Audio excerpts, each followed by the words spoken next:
Right, అందరికీ నమస్తే. ఈరోజు మా గురువు గారు భాషా పండితుడు, బూతు భాష పండితుడికి జన్మదిన శుభాకాంక్షలు.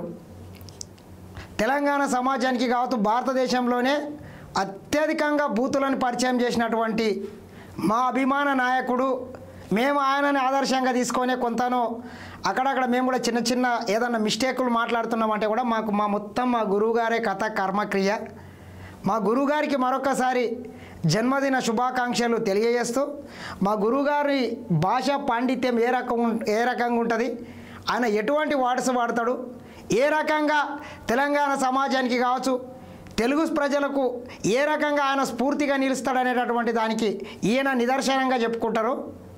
నోరు తెరిస్తే మా ముఖ్యమంత్రి రేవంత్ రెడ్డి గారిని చెప్తుంటారు, మీరు భాష మంచిగా మాట్లాడట్లేదు అది అని చెప్తుంటారు. కానీ ఆ భాషకే తెలుగు భాషకే సిగ్గుపడే మాదిరిగా ఒక నేత మాట్లాడింది ఈ దేశంలో ఎవరన్నా ఉన్నారంటే ఆయన కేసీఆర్ గారు. ఒకసారి ఆయన మా గురువుగారి భాష ఒకసారి విందాము. కొనమని చెప్పి రెండో కేంద్ర మంత్రి కావాలన్నా తెలంగాణ దద్దమ్మ సిగ్గుపడాలి. ఇట్లా మాట్లాడే పిసగాడి కొట్టాడు అంటే వాడు సిగ్గుపడాలి. పిసగాడి కొడుకే అంటున్నాడు. నేను తలకాయలు వాడు తలకాయలున్నాడా తోకున్నాడా మంచిగా గాడిగా. ఇలా ఈ చేతగాని దద్దమ్మ కేంద్ర ప్రభుత్వం చాలా మంది దుర్మార్గులు, దరిద్రులు, బుట్టచోరుగాలు, పనికి మాలు సిగ్గుందా మీకు? ఇజ్జత్మానం ఉందా? ఇంత అమాయకుల ప్రజలు గొర్రెలా? అరే ఏమరుస్తారా భయ బేకుకోవాలని మీరు. ఇట్లా ఎవరిని వదలలేదు. కేంద్ర మంత్రుల్ని వదలలేదు, ప్రధానమంత్రిని వదలలేరు, ఎవరిని ప్రతిపక్ష నాయకుడిని వదలలేదు. లాస్ట్కు ఆయనని అత్యంత అభిమానించేటటువంటి ఆయన కార్యకర్తల్ని కూడా బేకుపుగాళ్ళు ఇట్లా నోటికి ఎంత వస్తే అంత మాట్లాడతాడు. ఇంత అహంకారం మా దొరగారికి. మీలాంటి కుక్కలు చాలా మంది ఉంటారు, బయటికి వెళ్ళండి. మేము ప్రిపేర్ అయ్యి రాలే పీకదందుకు వచ్చినాం. ఫాల్స్ రిపోర్టర్ కాల పదవి దన్నాక దరిద్రుడా. అట్లా ఏ వర్గాన్ని వదలలేదు. చివరికి రిపోర్టర్లు, జర్నలిస్టు సోదరులని కూడా ఇట్లా పాల్తు రిపోర్టర్లు, సన్నాసులు, దద్దమ్మలు ఈ రకంగా అంటే అహంకారం. ఆయనకు ఒక్కసారిగా తెలంగాణ ప్రజలు ఆయన నమ్మి ఆయనకు అధికారాన్ని కట్టబెడితే ఆ అధికారాన్ని అడ్డం పెట్టుకొని కొన్ని వేల కోట్లు, లక్షల కోట్లు సంపాదించుకొని తెలంగాణ ప్రజల సొత్తుని దోసుకొని ఆ అహంకారం నెత్తికెక్కి విర్రవీగి ఈ రకంగా మాట్లాడతాడు. మీ బతుకులు చెడా బతుకులా పిచ్చోడు బేకార్ గారు చెప్తే నమ్ముతారండి. ఏం బలపా ఏంటది తమాషానండి. నలుగురు కుక్కలు పిచ్చోళ్ళు నక్కాలని చెప్పి ఇష్టమైన మాట్లాడలేనా అడ్డంపొడు అని లభంగా మాటలు మాట్లాడుకుంటా ఇలాగంతా పిచ్చిపోసికాలం ఉన్నాం మనం. పిచ్చి కుక్కలు మధ్య మరుత లెక్క పెడదామా? పండబెట్టి తొక్కుతా, పేగులు మెడలేసుకుంటా, బెండ ముఖానికి రాసుకుంటా, తీరుతా, సంపుతా, మానవ బాంబునైతా. ఇది ఏది ఏం జరిగినా మరొక్కసారి మా ముఖ్యమంత్రి, మాజీ ముఖ్యమంత్రి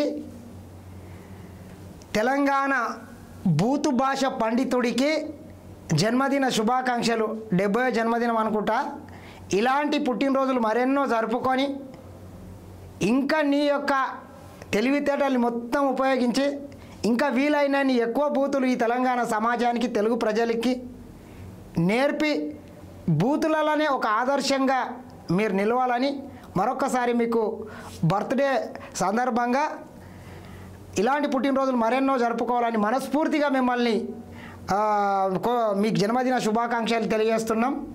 సరే, ఈ బూతులని కొన్ని పక్కన పెట్టి ప్రతిపక్ష నాయకుని ఉన్నారు కాబట్టి కొంత మా ఫామ్ హౌస్లోకి వెళ్ళి బయటికి వచ్చి ఈ బూతులు కాకుండా కొన్ని ఏమన్నా మంచి పనికొచ్చేటివి 2-3 సలహాలు, సూచనలు ఏమన్నా ఉంటే ఈ ప్రభుత్వానికి ఇస్తే కూడా ఇంకా చాలా బాగుంటుంది. ఈ సందర్భంగా ఇంకొకటి చెప్పదలుచుకున్నా. నేను గతంలో కల్వకుంట్ల చంద్రశేఖరరావు గారి బర్త్డే సందర్భంగా మా కోడంగల్ ప్రాంతంలో ఇక్కడ ఉన్నటువంటి అప్పటి మాజీ రౌడీ పట్నం నరేందర్ రెడ్డి గారు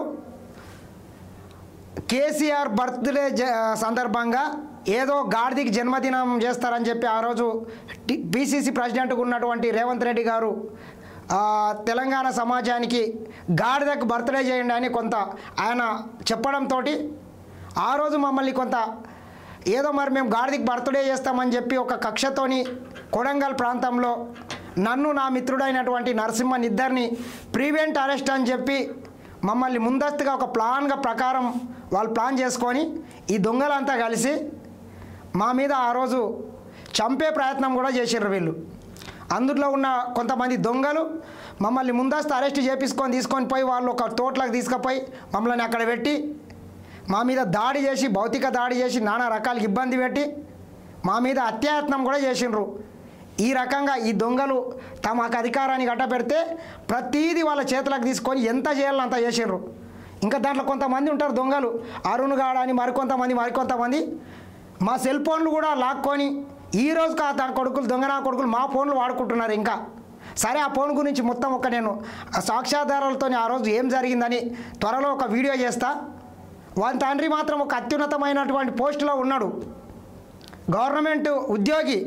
కానీ కొడుకుని అట్లా బజార్ మీన్ కిడిస్తే వాడు దొంగతనాలు చేసుకుంటా మంది దగ్గర ఫోన్లు కొట్టేసుకుంటా, అది కొట్టేసుకుంటా, ఇది కొట్టేసుకుంటా వాడు విచ్చలవిడి జల్సాలు చేస్తున్నాడు.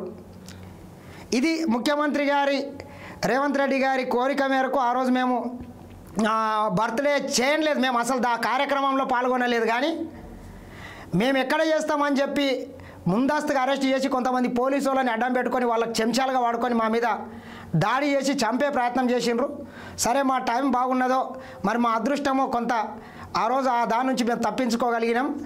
ఏది ఏమైనా మరొకసారి మా మా బూతు ప్రతిపక్ష నాయకునికి మరొకసారి జన్మదిన శుభాకాంక్షలు. ఇలాంటి పుట్టినరోజులు మరెన్నో జరుపుకోవాలి.